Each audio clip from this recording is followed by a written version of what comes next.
Paul Stroud was 34 years old, and on November 18th, 2023, at exactly 7:42 p.m., a waitress he'd never met before handed him a folded napkin that exposed a $847,000 fraud, destroyed his 7-year marriage, and revealed that the woman he loved had been systematically planning his financial destruction for the past 18 months.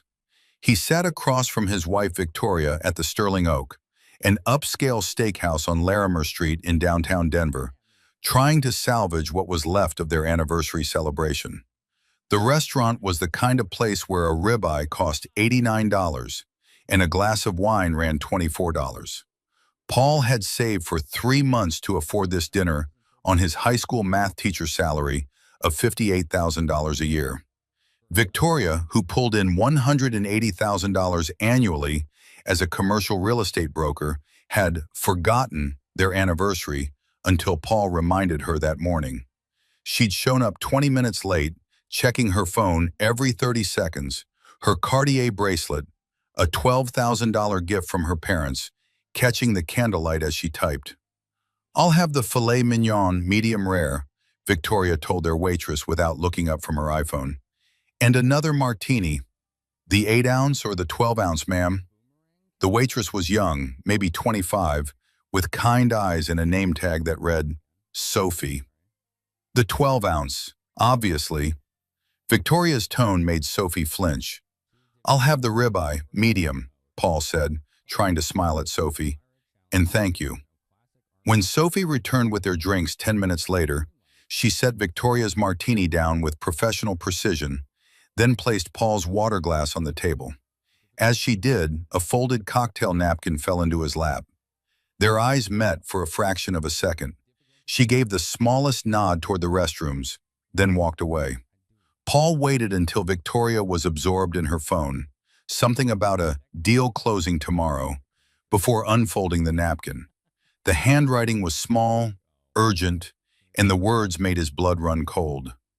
"I'm so sorry to do this.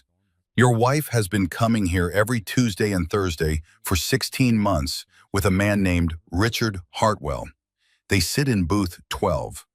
Last week I overheard them discussing divorce papers and how she's hidden $340,000 in an offshore account in the Cayman Islands. She called you a financial anchor and said you'd never see it coming. I have photos. Men's room, 5 minutes. I'm doing this because my dad got destroyed in a divorce. I couldn't watch it happen to someone else without trying to help. Sophie." The napkin trembled in Paul's hands. The restaurant noise, clinking silverware, murmured conversations, smooth jazz, became a distant roar. He looked up at Victoria, really looked at her, and saw a stranger. Her honey blonde hair, professionally styled that morning at a salon that charged $200 per appointment. Her navy blue Armani suit, $1,800, purchased for client meetings. The way she'd stopped saying "we" and started saying "I" sometime in the past year. How she'd insisted Paul wasn't invited to her company holiday party last December because it was just boring real estate talk. "Paul, are you even listening?" Victoria's voice cut through his thoughts. "What?" "I said I might have to fly to San Francisco next week. The Morrison Properties deal. It's worth $4.2 million in commissions." She took a long sip of her martini. "You'll be fine on your own for a few days, right? I know you have that parent-teacher conference thing." Parent-teacher conference thing. She'd stopped remembering the details of his job around the same time she'd stopped wearing her wedding ring, because it catches on paperwork. "Sure," Paul managed. "I'll be fine." "Good God, I'm starving." She glanced around impatiently. "Where's the food?" Paul excused himself to the restroom, his legs unsteady. The men's room was empty except for Sophie, who was standing near the sinks, her phone in her hand. "I'm so sorry," she said immediately. "I debated for weeks whether to tell you, but I waited tables through college specifically to pay for law school, and I've seen what happens when one spouse hides assets. My dad lost everything, his house, his retirement, everything, because my mom's lawyer was 3 steps ahead and he never saw it coming. She showed Paul her phone, photo after photo. Victoria and a silver-haired man in an expensive suit, laughing over wine. Victoria and the same man, holding hands across the table. Victoria and the man kissing in the parking lot beside a black Mercedes S-Class, approximately $115,000. The timestamps span from June 2022 to just last week, November 14th, 2023. That's Richard Hartwell, Sophie explained. He owns Hartwell Commercial Properties, worth about $23 million according to Denver Business Journal. He comes in here all the time, tips exactly 15% every time, and treats the staff like we're invisible. She swiped to another photo. This one's from last Tuesday. In the image, Victoria and Richard sat in a corner booth, papers spread between them. Sophie zoomed in. Paul could make out letterhead. Davidson and Klein, attorneys at law. I couldn't hear everything, Sophie continued, but I heard her say she'd been moving money into an account he helped her set up. She said something about at least $340,000 so far, and that you'd signed some papers without reading them carefully. Something about a business investment you thought was legitimate? Paul's mind raced backward. 8 months ago, Victoria had brought home documents about investing in a property development deal. It's through my firm, she'd said, completely legitimate. We both sign, we both benefit. It's a spousal investment LLC. He'd trusted her. He'd signed. There's more, Sophie said quietly. 2 weeks ago, I heard them talking about the divorce timeline. She said she was planning to file in January, right after the holidays, because it would look better if she at least pretended to try through Christmas. She said her attorney told her that Colorado is an equitable distribution state, but with the right documentation, she could prove most of the assets were hers alone. If you enjoy stories of cold-blooded betrayal and shocking financial deception, like this video and subscribe to the channel now. There are brand new stories here every day, each one more intense than the last. And tell me where you're watching from. Paul leaned against the sink, his reflection in the mirror showing a man who suddenly looked 10 years older. Why are you helping me? You don't even know me. Because I watched my dad lose his house, his savings, and nearly lose his will to live, Sophie said, her voice breaking slightly. He was a music teacher, made $52,000 a year. My mom was a pharmaceutical sales rep, making $160,000. Sound familiar? She paused. When they divorced, he discovered she'd been hiding money for 3 years. She got the house, a $580,000 property in Boulder, the cars, everything. He ended up in a 1-bedroom apartment, eating ramen, working 2 jobs just to make child support payments. I was 17. I saw what it did to him. She pulled out a small USB drive from her apron pocket. I copied all the photos here. Dates, timestamps, everything. I also wrote down every conversation I overheard, with dates and times. Take it. Get a lawyer before she files. A good one. Not some $200 an hour general practice attorney. You need a shark who specializes in hidden assets and complex divorces. Paul took the USB drive, his hands shaking. I can't afford that kind of lawyer, not on my salary. My law school roommate is Cassandra Martinez. She graduated top of her class at Denver Law, works at Preston and Associates downtown. They handle high net worth divorces and cases involving asset fraud. Her direct line is 720-555-0147. Call her tomorrow, tell her Sophie Brennan sent you, and show her what's on that drive. She'll know what to do. Sophie checked her phone. You need to get back. You've been gone almost 6 minutes. Don't let her get suspicious.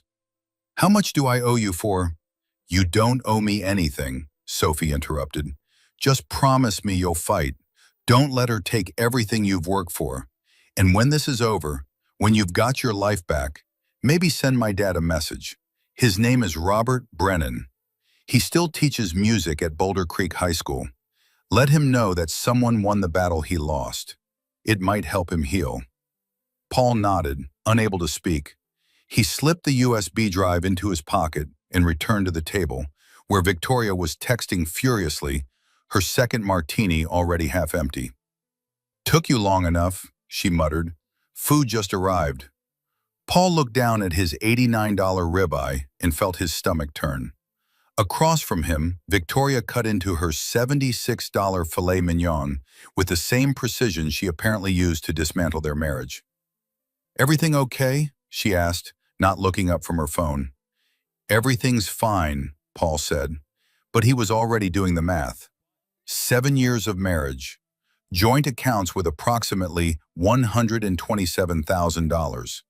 Their townhouse in Capitol Hill, purchased for $465,000, now worth about $620,000, with $280,000 remaining on the mortgage. His retirement account, $89,000. Her retirement account, $340,000, or so the statements claimed. If she'd hidden $340,000, what else had she hidden?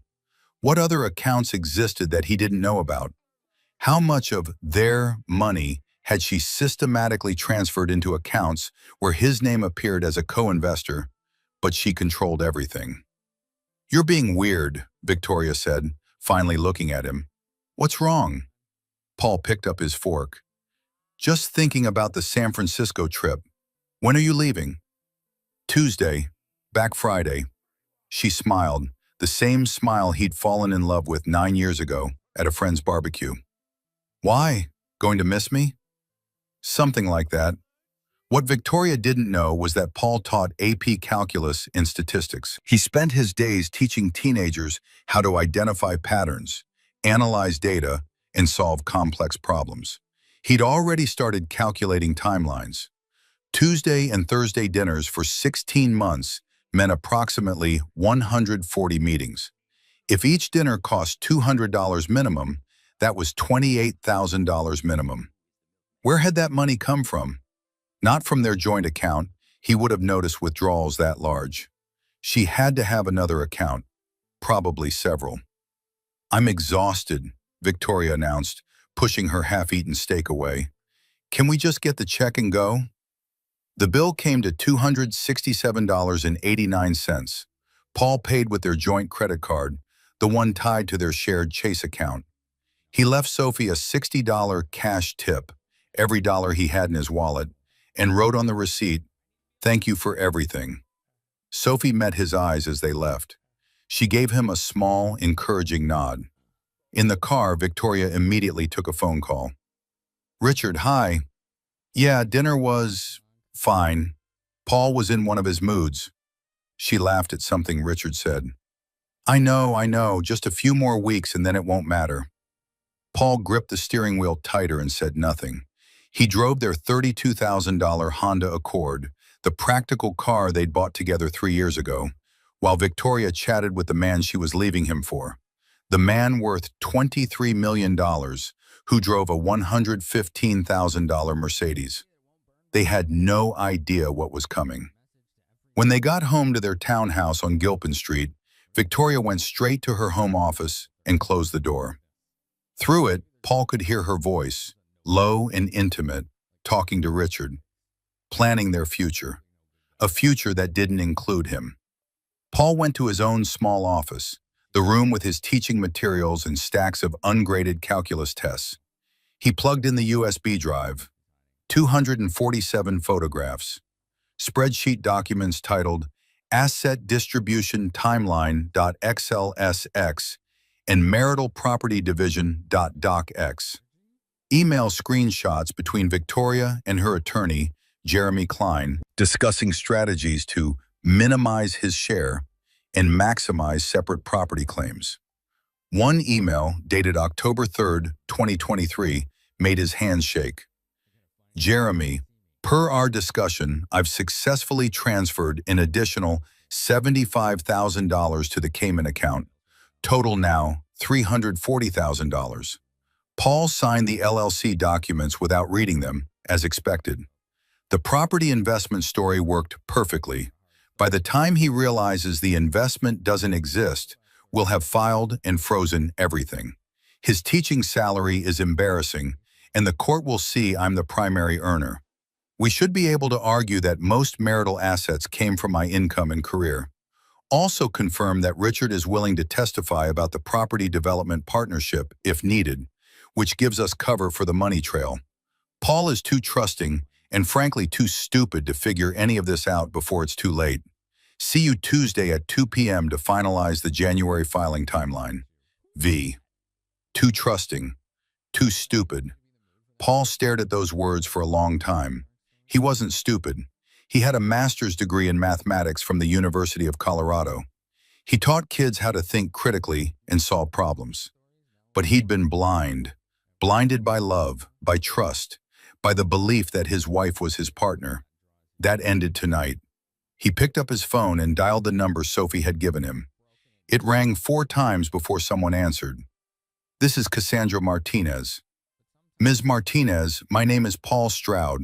Sophie Brennan told me to call you. I need a lawyer who specializes in hidden assets and divorce fraud. And I need one tonight. There was a pause. Sophie Brennan? Bobby Brennan's daughter? Yes. Where are you right now? Home, but my wife doesn't know I know anything yet. Good, keep it that way. Don't change your behavior. Don't let her suspect anything. Can you meet me at my office tomorrow morning? 6 a.m. before you go to work. Preston and Associates, 1801 California Street, Suite 4200. I'll be there. Bring everything. Bank statements, investment documents, anything you've signed in the last 2 years. And bring whatever Sophie gave you. I will. Dr. Stroud, one more thing. Don't underestimate what you're up against.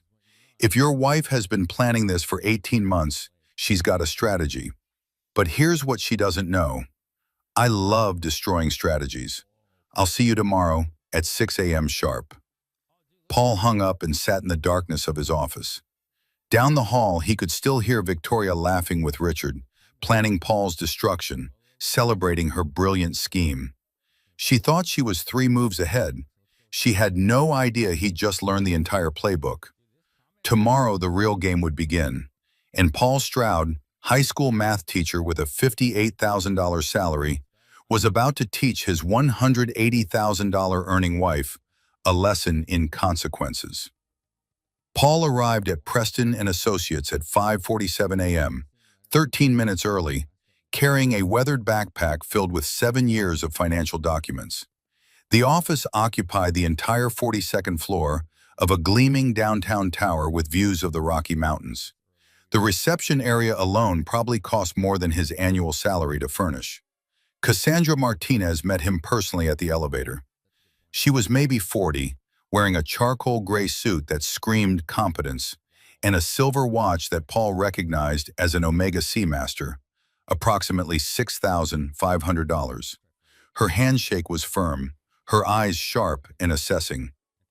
Coffee? She offered, leading him to a conference room with floor-to-ceiling windows. Please. She poured 2 cups from an expensive-looking machine. Sophie called me last night after you did, told me what she witnessed. Her father, Bobby, is one of my favorite people on this planet. What happened to him shouldn't happen to anyone. She sat across from Paul. So let's make sure it doesn't happen to you. Show me everything. Paul spent the next 90 minutes walking through 7 years of marriage. Cassandra took notes on a yellow legal pad, occasionally stopping him to ask questions that revealed just how thoroughly Victoria had been preparing. This LLC document, Cassandra said, holding up the papers Victoria had brought home 8 months ago. Pinnacle Development Investments, LLC. You signed as a member. But look at this clause here, paragraph 12.4. In the event of dissolution of marriage, all member interests vest solely with the member whose name appears first on the articles of organization. Whose name appears first? Paul felt sick. Victoria's. Exactly. You signed away your interest in a company that supposedly doesn't exist, according to these emails, but legally does exist for the purpose of holding money. Money that came from marital funds, but is now structured as her separate property. Cassandra made a note. This is sophisticated. She didn't draft this herself. Her attorney helped her build this trap, and you walked right into it. How much trouble am I in? On a scale of 1 to 10? 7.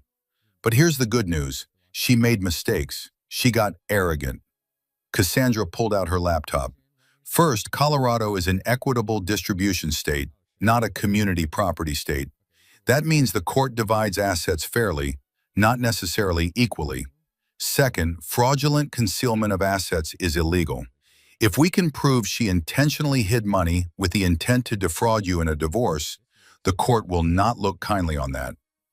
Can we prove it? Can we prove it? Cassandra smiled, and Paul saw why she'd graduated top of her class. Mr. Stroud, she literally wrote in an email that you were too stupid to figure it out. That's not going to play well in front of Judge Morrison, who happens to preside over most high-asset divorce cases in Denver District Court, and who has very strong feelings about asset fraud. She opened a file. Here's what we're going to do. Today is Friday. You said Victoria is flying to San Francisco on Tuesday? That's what she said. Perfect. While she's gone, we're going to do something called forensic accounting. I have an investigator, Michael Torres, who specializes in finding hidden money. He's expensive, $350 per hour, but he's worth every penny. We're also going to file for an emergency motion to freeze all marital assets, but we're going to time it perfectly. I can't afford $350 an hour, Paul said quietly. I can barely afford you. Our firm handles some cases on contingency for asset fraud. If we win and recover hidden assets, we take 30% of what we find beyond the standard marital split. You don't pay unless we find money. And trust me, Mr. Stroud, we're going to find money. She leaned forward. Your wife thinks you're a pushover. She thinks you'll roll over and accept whatever she offers. That's her mistake. We're going to use her arrogance against her. Make sure you're subscribed to this channel if you have not, because the ending of this story will blow your mind. And drop a comment below telling me what you think Paul should do next. Over the next 4 days, Paul lived a double life. At school, he taught AP Calculus, graded papers, and met with parents about their children's progress. At home, he was the same husband Victoria expected, quiet, unassuming, easy to ignore. She didn't notice that he'd started documenting everything: what time she came home, who she called, every mention of Richard or business trips. Victoria left for San Francisco on Tuesday morning. Paul drove her to Denver International Airport at 6 a.m. I'll miss you, he said, kissing her cheek. She barely looked at him, already texting.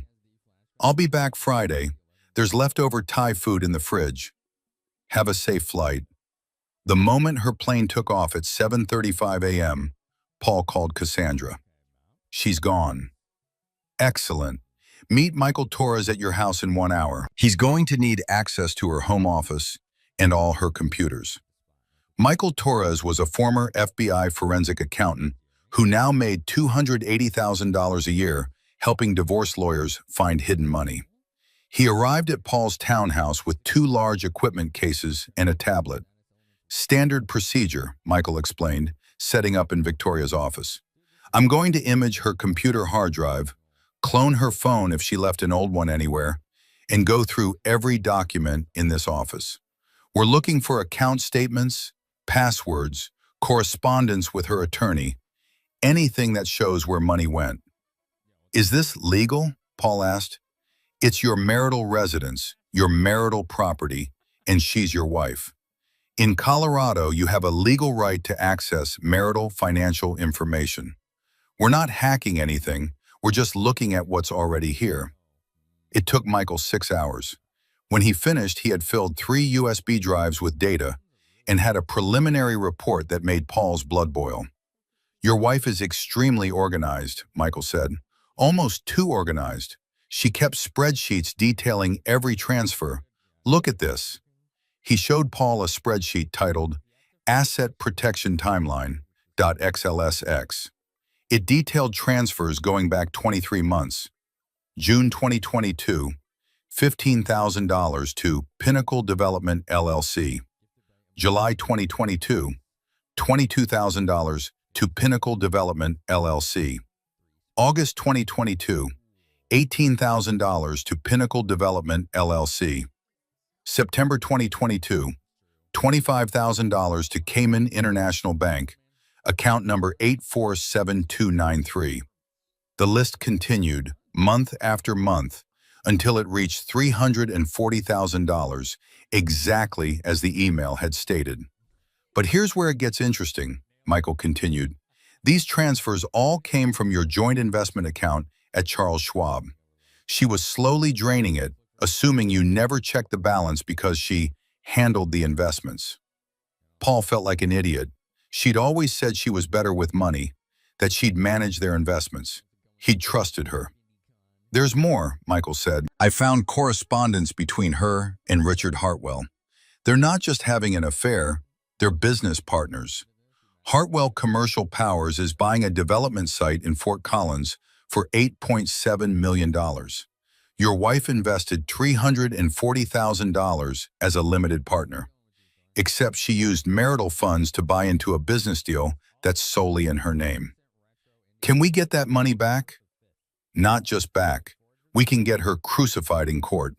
Using marital funds for separate business ventures without spousal consent is a major violation. Judge Morrison awarded triple damages in a similar case last year, Hendricks versus Hendricks. The husband hid $200,000 in a business deal. The wife got $600,000 plus attorney fees. Paul did the math.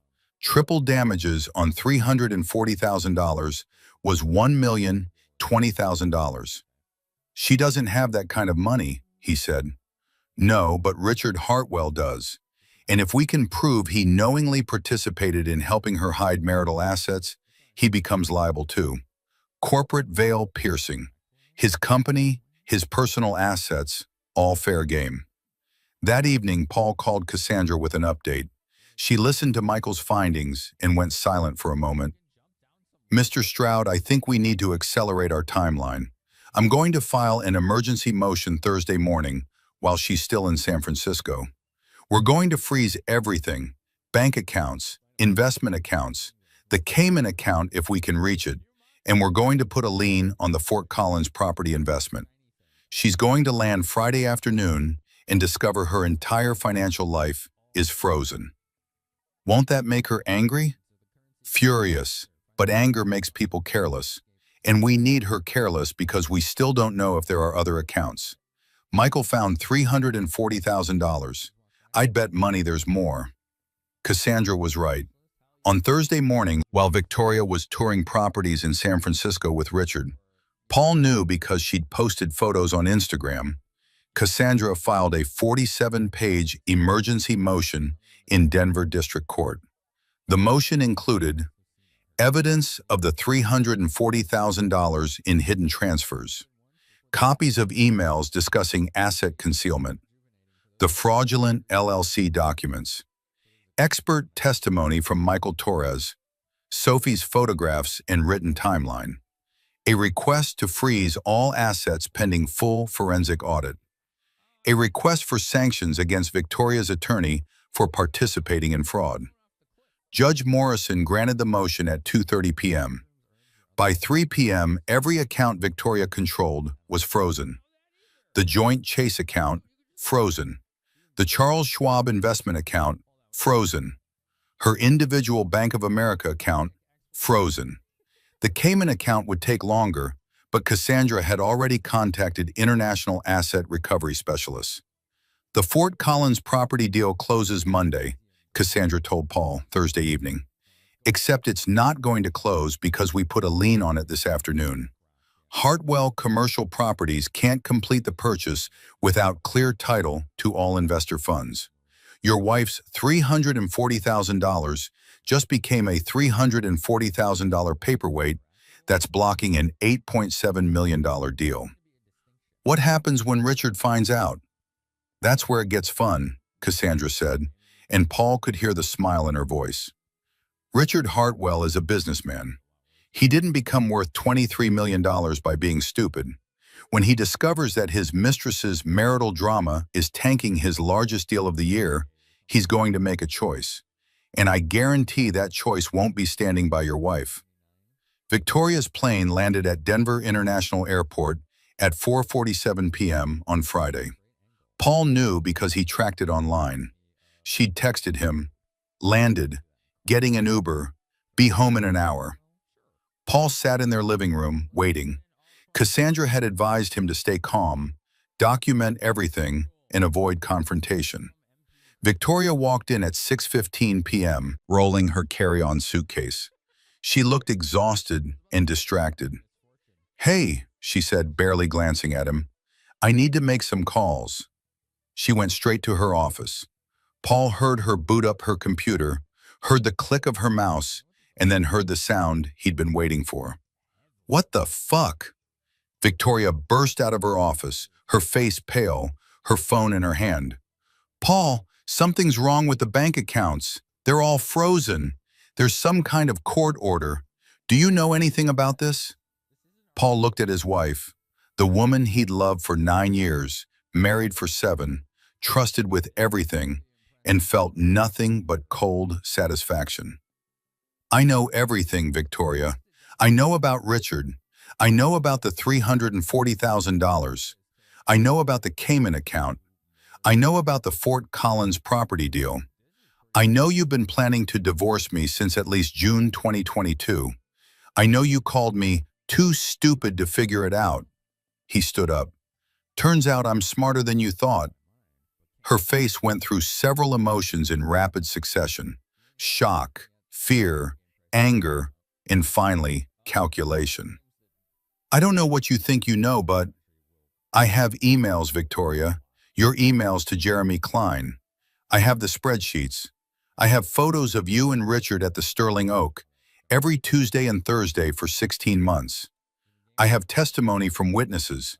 I have forensic evidence of $340,000 in fraudulent transfers. And as of 2:30 p.m. yesterday, I have a court order freezing every asset you control pending a full investigation." She sat down heavily on the couch. Who told you? Does it matter?" Her phone rang. She looked at the screen, Richard calling, and didn't answer. It rang again, and again. She turned it off. "We can work this out," she said finally. "Paul, I made mistakes, but we can—" "No." Paul's voice was steady. "We're done. You spent 18 months planning my destruction. You stole from our marriage. You committed fraud. And you were so confident I'd never figure it out that you documented everything." He picked up his own bag. He'd packed it that morning. "I'm staying at a hotel. My attorney is Cassandra Martinez at Preston and Associates. All communication goes through her. Don't contact me directly. Don't come to my school. Don't try to touch any assets because they're all frozen." "Paul, please." 7 years, Victoria. I gave you 7 years of loyalty and love and trust. You repaid me by treating me like I was worthless. He headed for the door. "You wanted a divorce? Congratulations. You're getting one, just not the one you planned." He left her sitting in their living room, her phone buzzing with ignored calls from Richard, her carefully constructed plan in ruins. As Paul drove away from the townhouse on Gilpin Street for what would be the last time as a married man, he felt something unexpected. Not sadness, but relief. The weight of living a lie, even though he hadn't known it was a lie, lifted. His phone rang. Cassandra Martinez. "How did it go?" "She knows." "Good. Now here's what happens next. Monday morning, 9 a.m., we're sitting down with her attorney, Jeremy Klein. We're going to give them a choice.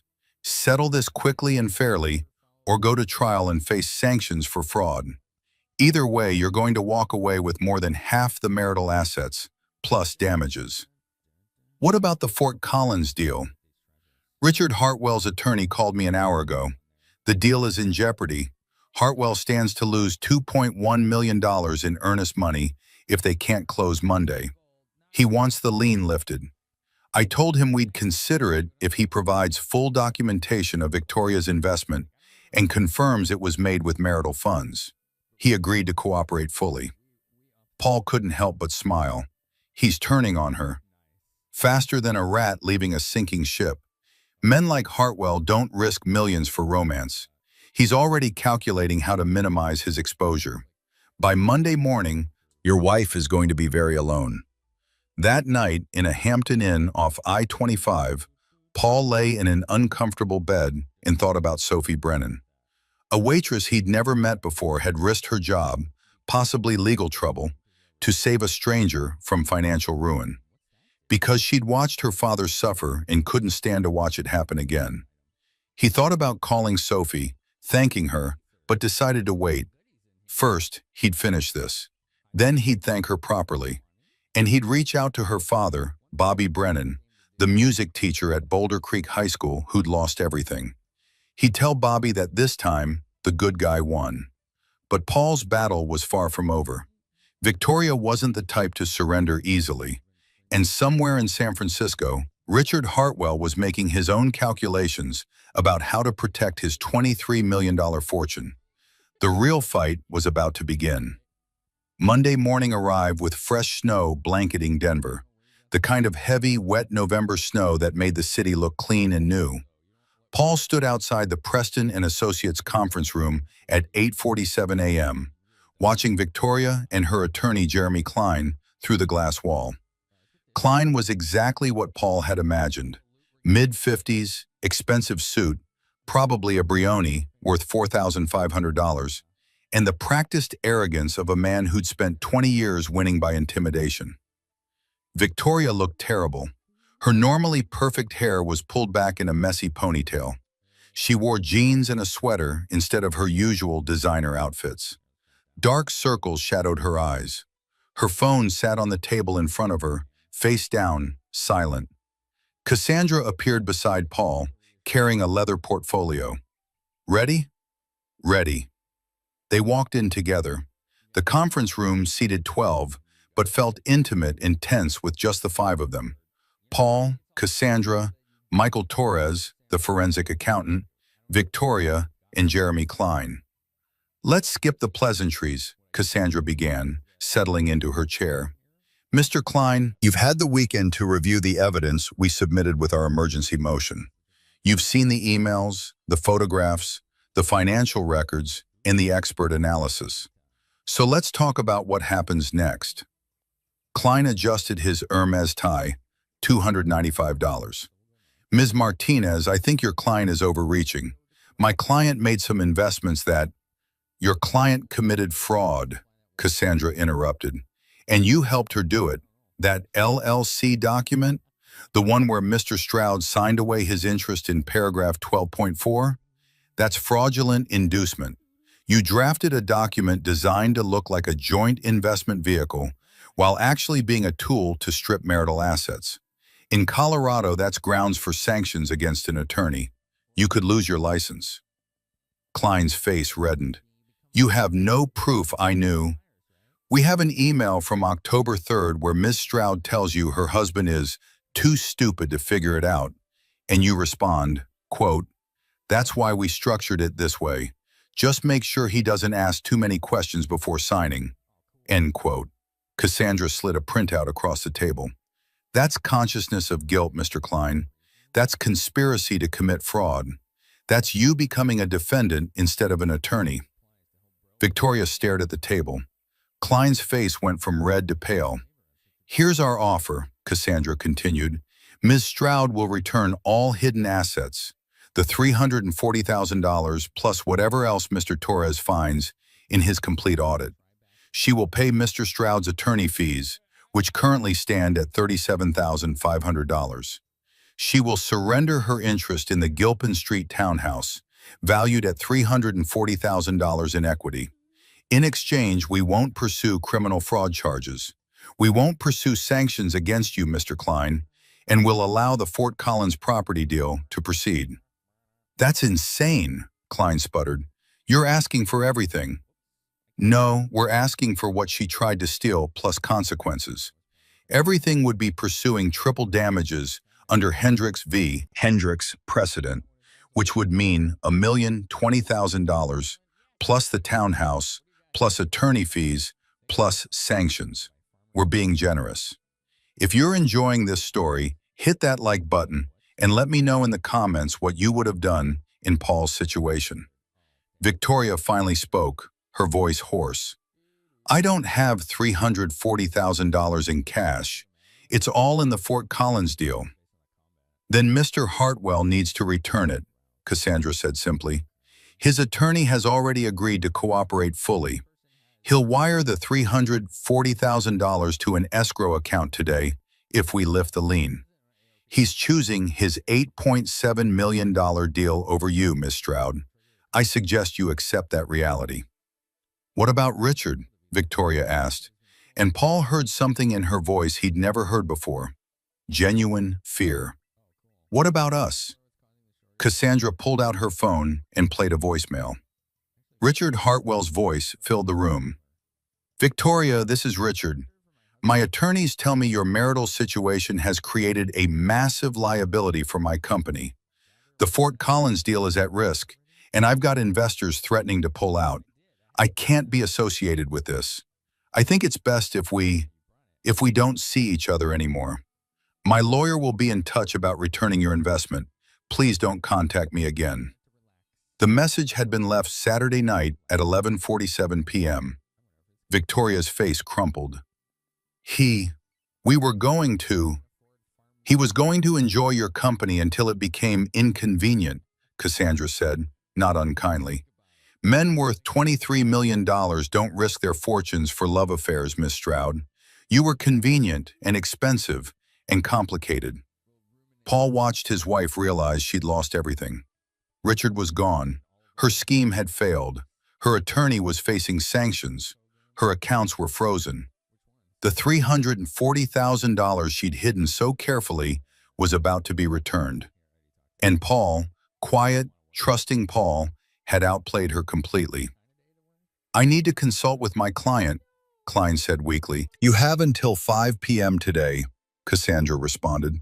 After that, we file additional motions for sanctions and refer the matter to the district attorney's office for criminal investigation. Fraud over $100,000 is a Class 3 felony in Colorado, Mr. Klein. That's 4 to 12 years in prison. They left Victoria and Klein in the conference room. In the hallway, Paul exhaled shakily. That was brutal, he said. That was justice, Cassandra corrected. She tried to rob you of 7 years of savings, your home, and your dignity. All we did was expose the truth. At 4:32 p.m., Klein called. We accept your terms. The settlement was finalized over the next 2 weeks. Richard Hartwell's company wired $340,000 to an escrow account managed by the court. Victoria signed a quit-claim deed for the townhouse. She paid Paul's legal fees from her remaining liquid assets. The divorce was uncontested, finalized in 60 days, a Colorado record for a high-asset case. But the story didn't end there.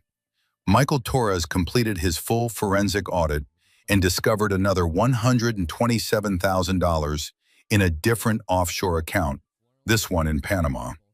Victoria had been even busier than anyone realized. The additional discovery meant she owed Paul another $127,000, which she had to borrow from her parents.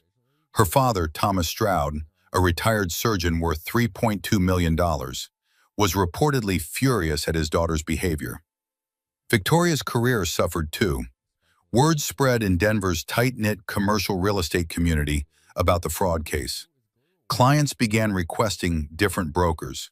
Her firm, Morrison Properties, quietly let her go in January 2024.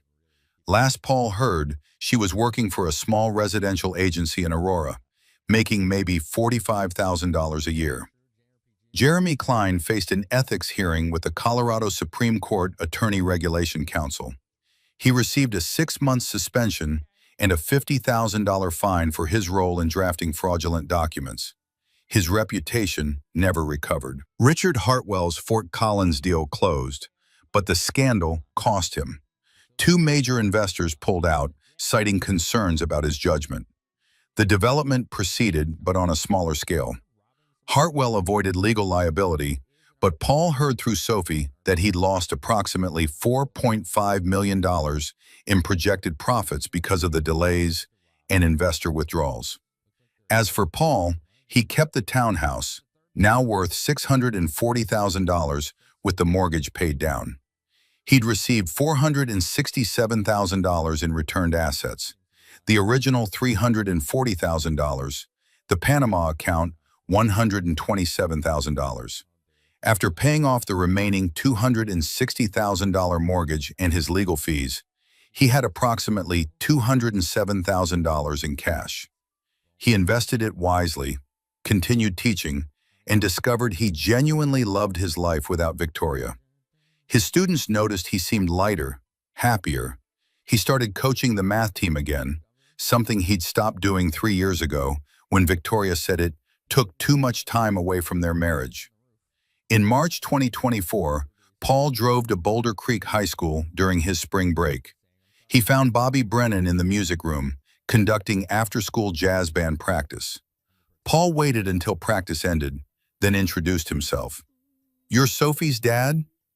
Bobby Brennan was in his late 50s, with kind eyes exactly like his daughter's. "I am. Can I help you?" "Your daughter Sophie saved my life last November. She worked as a waitress at the Sterling Oak, and she saw my wife with another man, planning to hide assets and destroy me financially.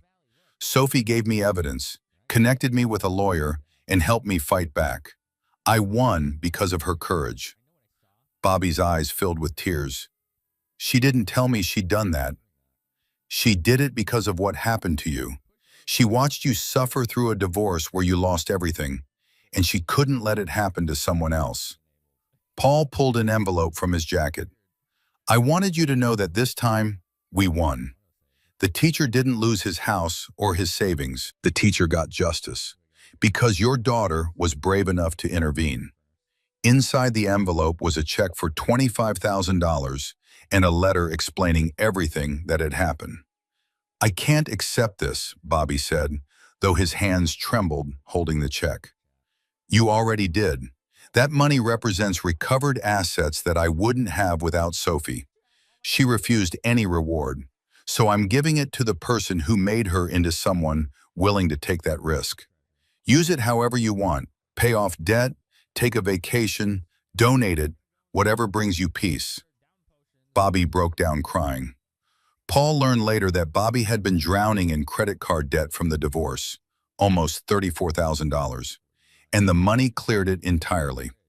In April, Paul met Sophie for coffee at a shop near DU Law School, where she was finishing her final semester. "You changed my life," he told her simply. "Why did you really do it?" Sophie stirred her latte, thinking, "I watched my dad become a ghost of himself after the divorce. He loved my mom, trusted her completely, and she destroyed him. He had to sell his Chevy Tahoe, $28,000 that he'd saved for years to buy. He moved to an apartment that cost $950 a month and ate ramen so he could afford child support. I watched him cry at night when he thought I couldn't hear." She looked up at Paul. "When I saw you at that restaurant, looking at your wife with so much love while she plotted your destruction, I saw my dad. And I thought, not this time. This time someone's going to know the truth before it's too late. Even if it costs me my job, which it didn't, thankfully, it was worth it." "You're going to be an amazing lawyer," Paul said. "I hope so. I want to help people like you and my dad. People who play by the rules and get crushed by people who don't." She smiled. "Cassandra offered me a job at her firm when I graduate. I accepted." Paul wasn't surprised. Cassandra recognized a kindred spirit. In May 2024, 6 months after that dinner at the Sterling Oak, Paul ran into Victoria at a King Soopers grocery store in Capitol Hill. She was alone, pushing a cart with basics: pasta, canned sauce, cheap wine. She'd lost weight. Her clothes were from Target, not Neiman. "Paul."